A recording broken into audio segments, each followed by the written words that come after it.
Physics में पढ़ा रहा हूँ विकिरण तथा द्रव्य की द्वैत प्रकृति।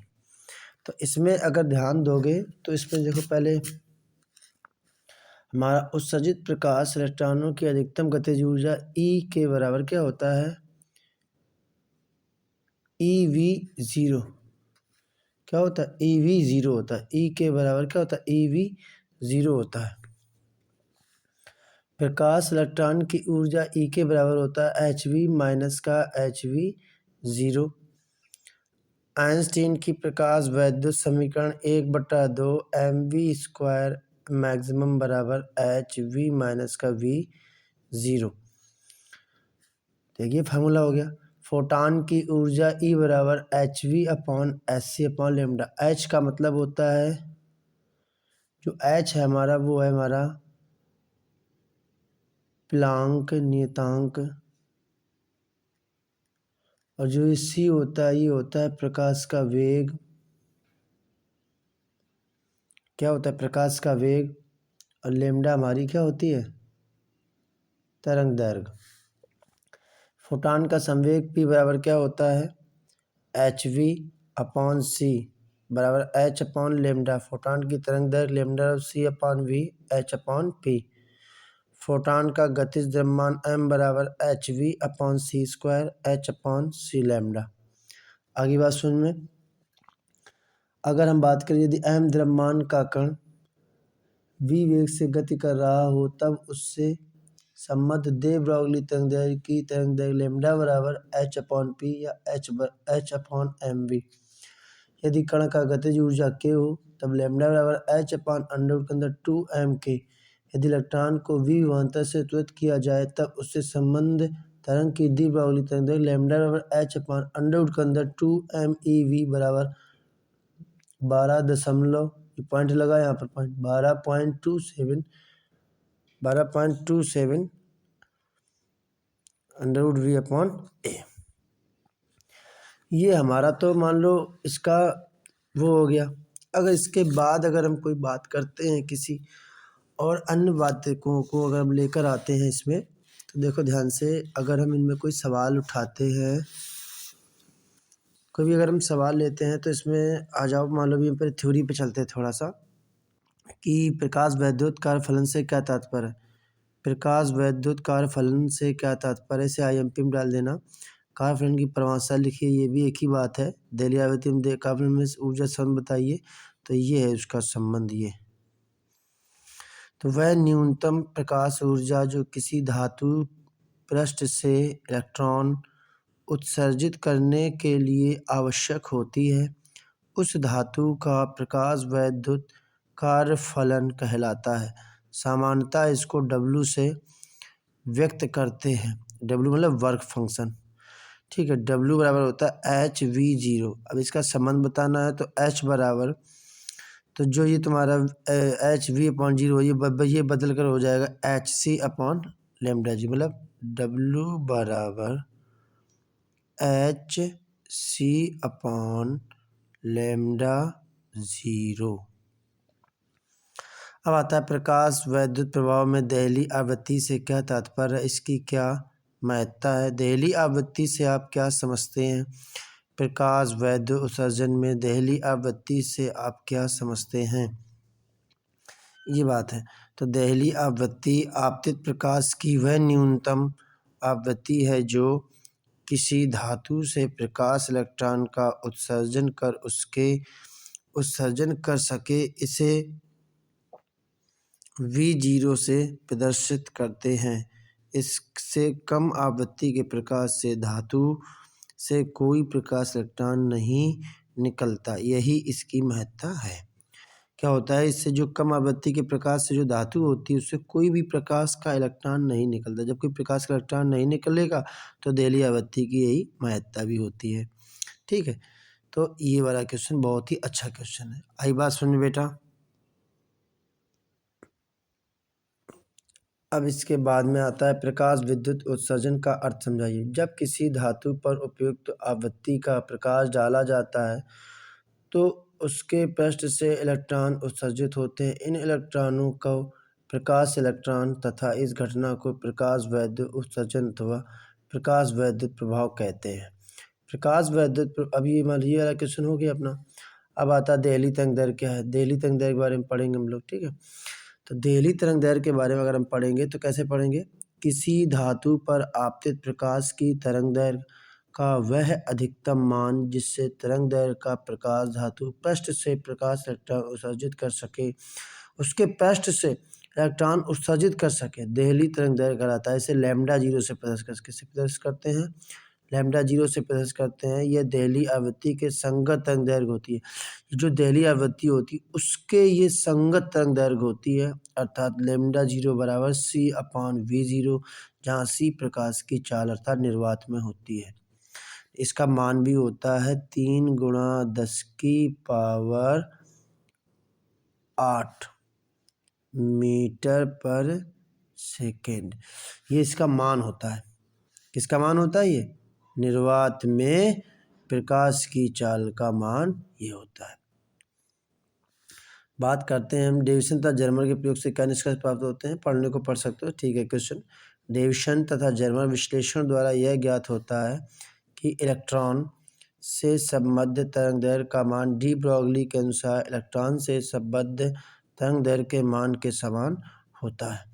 तो डी ब्रॉगली के अनुसार बताया गया है कि इलेक्ट्रॉन से संबद्ध तरंग दैर्घ्य का मान, जो भी इलेक्ट्रॉन से संबद्ध तरंग दैर्घ्य का मान होता है वो डी ब्रॉगली के अनुसार इलेक्ट्रॉन से संबद्ध तरंग दैर्घ्य के मान के समान होता है या बराबर होता है।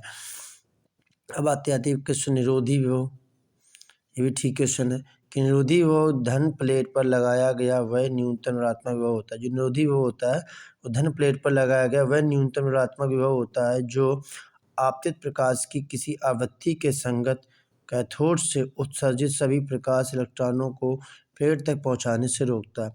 जितने भी उत्सर्जित सभी प्रकाश इलेक्ट्रॉन होंगे उनको प्लेट तक पहुंचाने से क्या करेगा? रोकेगा। कहते हैं उसको रोकता है। रोकने पर क्या होगा? अर्थात जिस पर वैद्युत धारा शून्य हो जाती है, इसका मान आपतित प्रकाश की आवृत्ति तथा फोटो सेल के कैथोड की धातु पर निर्भर करता है। इतनी बात सभी समझ में आ गई होगी, है ना। अब हम आते हैं थोड़ा सा फार्मूलों पर, सवालों पर। देखो ध्यान से कि जैसे लिखा है इलेक्ट्रॉन, ये सवाल देखना बेटा, ये एक तो फार्मूला इसको याद कर लेना, ठीक है, कि V, इसको याद कर लेना, V विभवांतर से त्वरित एक आवेशित कण के लिए डी ब्रॉगली तरंग दैर्घ्य का सूत्र लिखिए। लैम्डा बराबर h/अंडर रूट के अंदर कितना दिया गया? 2 MeV, 2 MeV 12 कितना होता है? 12.27 और √V इंटू एंगस्ट्रॉम। एंगस्ट्रॉम का मतलब होता है ऐसे और ऐसे, इसे एंगस्ट्रॉम कहते हैं। और जो ये हमारा ए ओनली होता है, ये होता है हमारा एम्पियर। क्या होता है? हमारा एम्पियर होता है।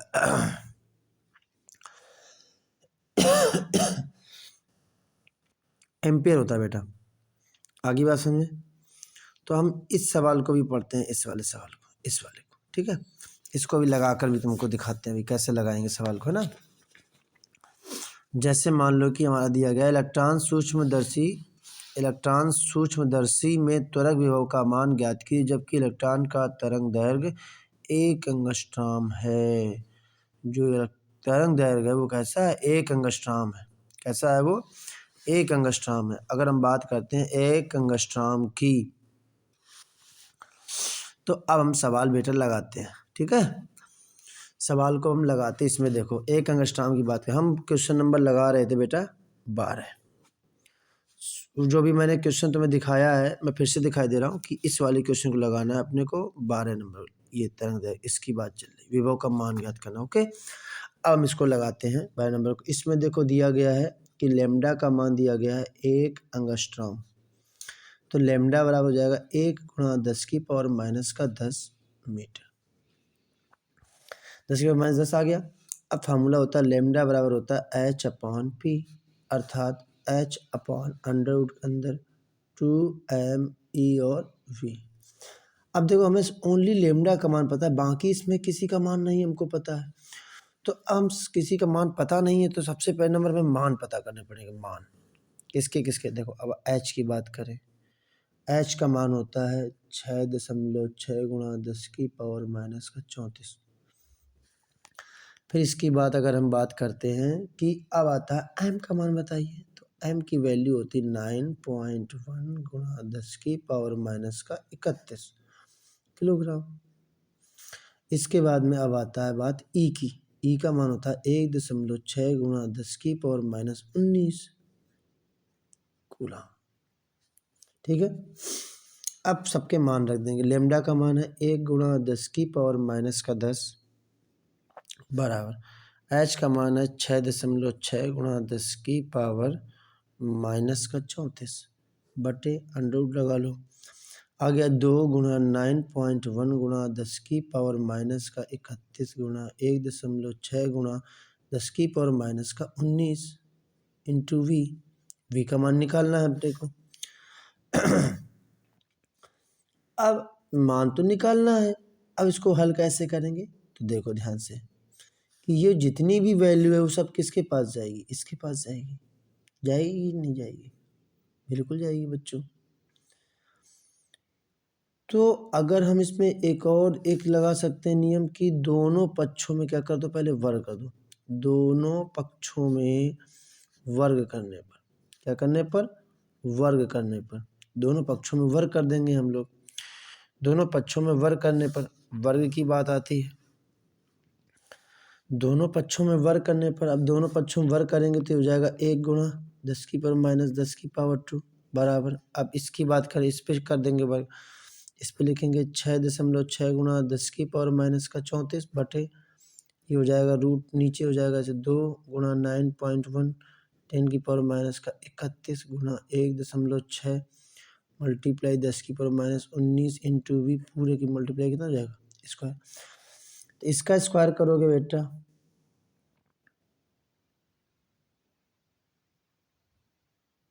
इसका जो स्क्वायर करोगे तो कितना हो जाएगा, इसका कर दोगे तो 1 गुणा 10 की पावर माइनस का 20, 10 दूना 20, पावर हमेशा मल्टीप्लाई हो जाती है बराबर। इसका करने जाओगे तो इसको 6.6 गुणा 10 की पावर माइनस का 34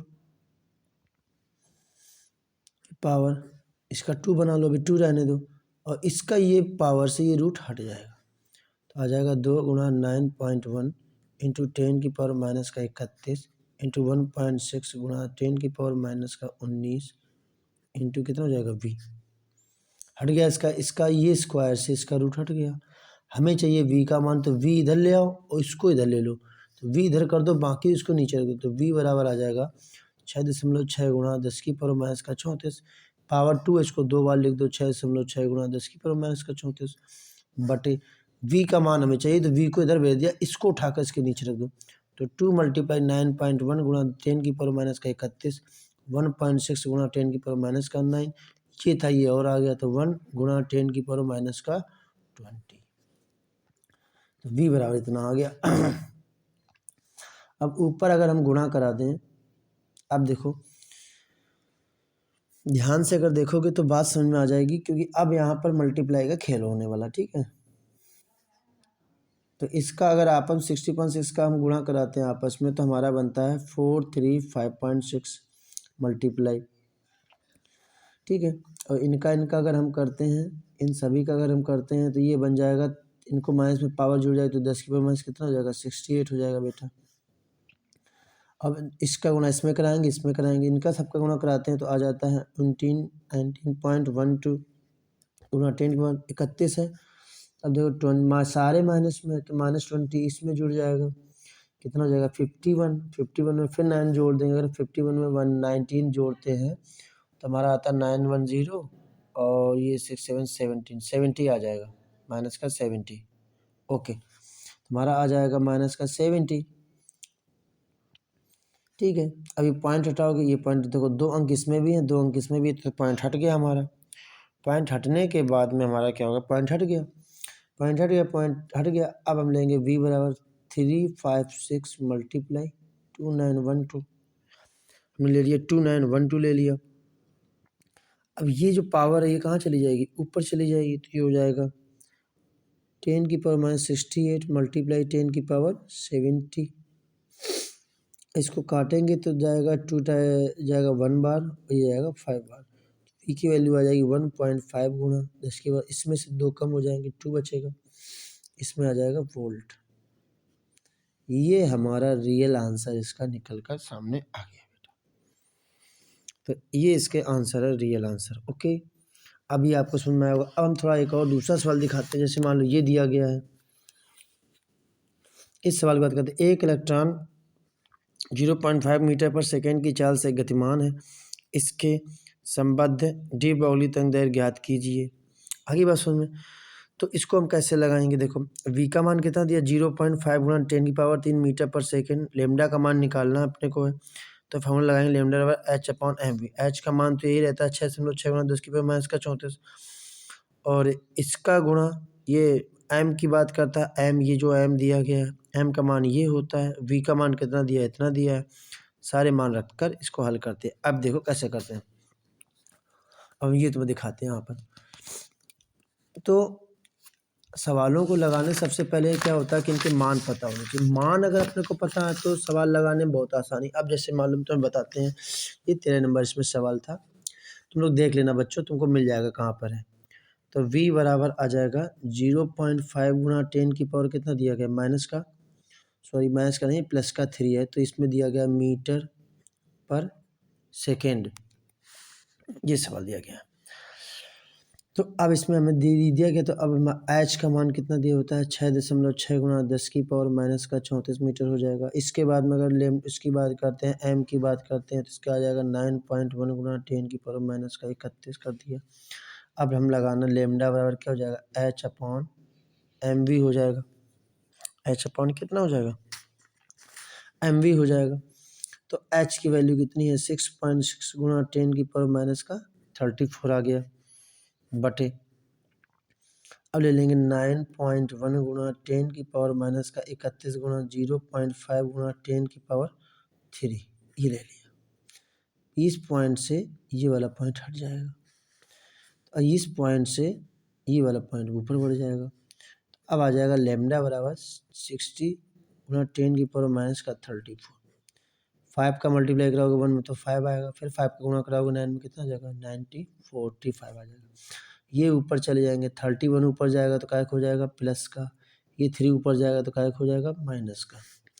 तो लेमडा बराबर ये हो जाएगा 660 गुणा 10⁻34 बटे 454, माइनस का 3 और माइनस का 4 कितना हो जाएगा, माइनस का 7, ये है 31, 10⁻31 ये आ गया।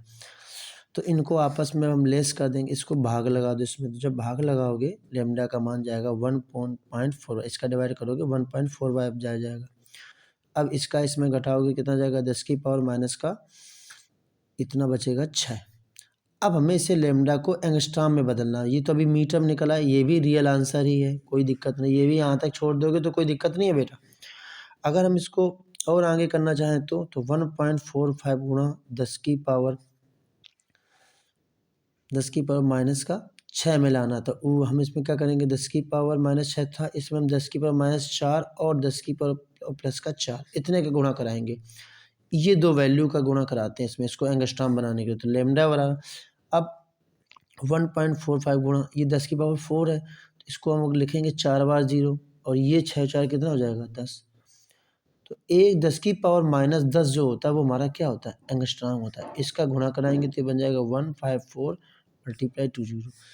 अब लेमडा का मान जो अब निकल कर आया, तो ये मान निकल कर आ गया, ये एंगस्ट्राम में हमारा चेंज हो गया। ठीक है बेटा, ये हमारा एंगस्ट्राम में चेंज हो गया। तो अब इसी प्रकार से अगर हमें निकालना है, अब हम तुम्हें और एक दिखाते हैं, थोड़ा सा और अच्छे से बताते हैं तुम लोगों को। अब जैसे मान लो ये सवाल दिया गया है हमारा, ये सवाल दिया गया है कि 14 का मान, एक गतिमान कण, ये वाला सवाल दिया गया है कि एक गतिमान कण का डी ब्रोगली तरंग 2.0 एंगस्ट्राम है, कण का संवेग क्या होगा, हमें कण का संवेग ज्ञात करना है। तो हम कैसे निकालेंगे कण का संवेग, देखो भाई कण का संवेग ज्ञात करना, तो इसका देखो फार्मूला होता है। इसका पहले नंबर तो डी ब्रोगली तरंग का इसमें तो मान दिया गया है, वो पहले ध्यान से देख लो क्या होता है। तो डी ब्रोगली तरंग का मान क्या होता है, इसमें दिया गया है लेमडा बराबर, तो देखा दिया गया है 2.0 एंगस्ट्राम। ये हमारा 14 नंबर सवाल है, तुम्हारे मॉडल में मिल जाएगा। पाठ का नाम है अपना, पाठ है अपना विकिरण तथा द्रव्य की द्वैत प्रकृति, ये वाला पार्ट अपना देख लेना, ठीक है। तो लेमडा बराबर आ जाएगा 2.0 एंगस्ट्रॉम आ गया और एच की वैल्यू तो होती है 6.6 गुना 10⁻⁻34। तो हमें निकालना है पी का मान निकालना है, किसका मान, कण का संवेग निकालना है, पी का मान निकालना है, कण का संवेग। पी बराबर क्या होता है, एच अपॉन लेमडा, तो होता है 6.6 गुना 10⁻⁻34। 6.6 गुना 10⁻⁻34 बटे आ जाएगा 2.0 गुना 10⁻⁻10। क्यों आया, क्योंकि यहाँ से अगर एंगस्ट्रॉम हटाओगे, यहाँ से अगर एंगस्ट्रॉम हटाओगे अपना, तो एंगस्ट्रॉम हटने के बाद क्या आएगा, 2.0 गुना 10⁻⁻10 मीटर। ये आ गया अपना 10⁻⁻। अब देखो इसमें क्या है, पॉइंट से ये पॉइंट हटाए हुए, ये ऊपर चले जाएंगे, तो पी बार बन जाएगा 6 हो जाएगा 20 10⁻⁻34। ये ऊपर चले जाएंगे 10 की पावर कितना हो जाएगा, 10 हो जाएगा। अब इसे काटो, 20 से 60, 3 बार तो चला ही जाएगा, तो पी की वैल्यू कितनी आ जाएगी, 3 पॉइंट, इसमें फिर 60 हो जाएगा 3.3, और यहाँ से तुम कम कर दोगे तो -24 आ जाएगा। कितना आ जाएगा, -24। अब इसका मात्रक होता है बेटा, क्या होता है मात्रक इसका, इसका मात्रक होता है किलोग्राम मीटर पर सेकेंड। ये हमारा इसका आंसर। तो अब देखो, अभी इसमें सवाल में आ गए, इस वाले सवाल में एक अंगस्ट्राम तरंग दैर्घ्य वाली एक्स किरण की आवृत्ति क्या होगी।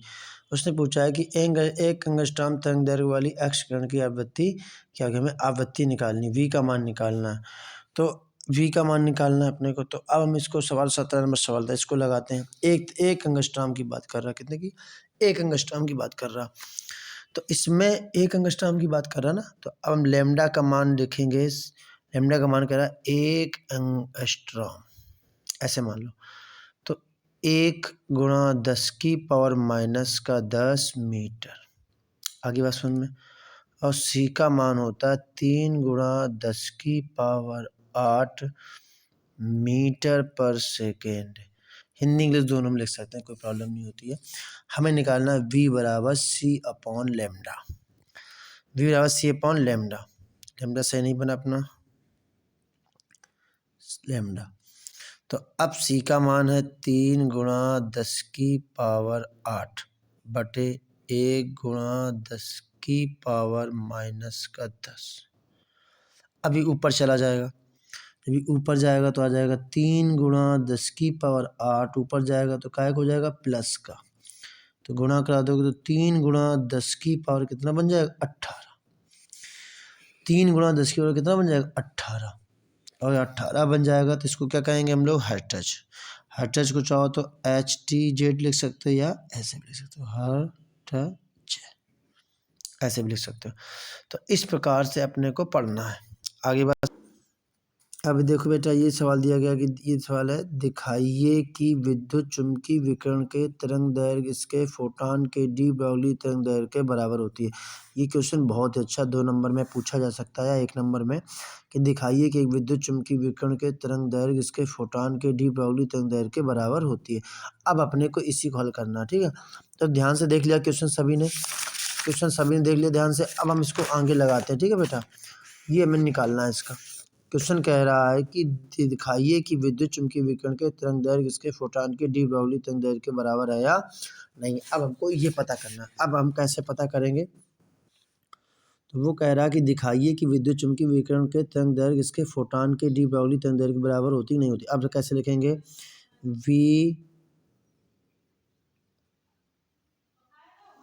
हम करेंगे वी आवृत्ति, क्या करेंगे, वी आवृत्ति की बात करेंगे, वी आवृत्ति,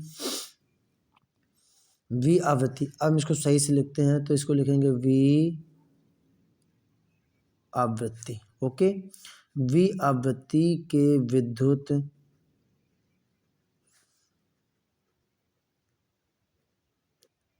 चुंबकीय